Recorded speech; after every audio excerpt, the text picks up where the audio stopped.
ಇವತ್ತು ಬುಧವಾರ. ಇವತ್ತು ಮಗ ಕೂಡ ಸ್ಕೂಲಿಗೆ ಹೋಗಿಲ್ಲ. ಅದಕ್ಕೋಸ್ಕರ ಇವತ್ತು ಸ್ವಲ್ಪ ಲೇಟಾಗೇ ಎದ್ದೆ.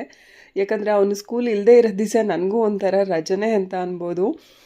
ಹಿಂದಿನ ದಿನ ಅವನಿಗೆ ವಂಡರ್ಲಾಗೆ ಟ್ರಿಪ್ ಕರ್ಕೊಂಡೋಗಿದ್ರು. ಬೆಳಗ್ಗೆ 6 ಗಂಟೆಗೆ ಹೋಗಿ ಸಂಜೆ ಅಂದರೆ ನೈಟು 11:30 ಆಯಿತು ಬರೋದು. ಅದಕ್ಕೋಸ್ಕರ ನಾನು ಕೂಡ ಅವನ ಜೊತೆ ಆರಾಮಾಗಿ ಮಲ್ಕೊಂಡು ಇವಾಗ ಇಬ್ಬರು ಕೂಡ ಎದ್ದು ಬೆಳಗ್ಗೆ ಎದ್ದ ತಕ್ಷಣ ಬಿಸಿನೀರನ್ನ ಕುಡಿಯೋದು ಎಲ್ಲರಿಗೂ ಒಳ್ಳೆ ಅಭ್ಯಾಸ ಅಲ್ವಾ.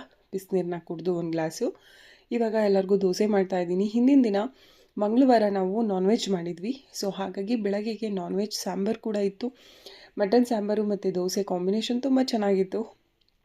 ತಿಂಡಿ ಎಲ್ಲ ಮುಗಿಸ್ಕೊಂಡು ಬಂದು ವರ್ಕ್ ಮಾಡೋದಿತ್ತು. ಬ್ಲೌಸು ವೆಲ್ವೆಟ್ ಬ್ಲೌಸಿಗೆ ವರ್ಕ್ ಮಾಡ್ಕೋತಿದ್ದೆ. ಸೊ ಅದನ್ನು ಸ್ವಲ್ಪ ಸ್ಟಿಚಸ್ಗಳನ್ನ ಹಾಕ್ಕೊಂಡು ಇಟ್ಬಿಟ್ಟು ಅದಾದಮೇಲೆ ನಾಳೆಗೆ ಗುರುವಾರ ಅಲ್ವಾ, ಮನೆಯೆಲ್ಲನೂ ಕ್ಲೀನ್ ಮಾಡಿಕೊಂಡು ಮನೆಯೆಲ್ಲನೂ ಹೊರಿಸ್ಕೊಂಡು ಇವಾಗ ಊಟಕ್ಕೂ ಕೂಡ ರೆಡಿ ಮಾಡಿದ್ದೀನಿ. 2 ಮೊಟ್ಟೆ ಹಾಗೆ ಮುದ್ದೆ, ಅನ್ನ, ಸಾರು.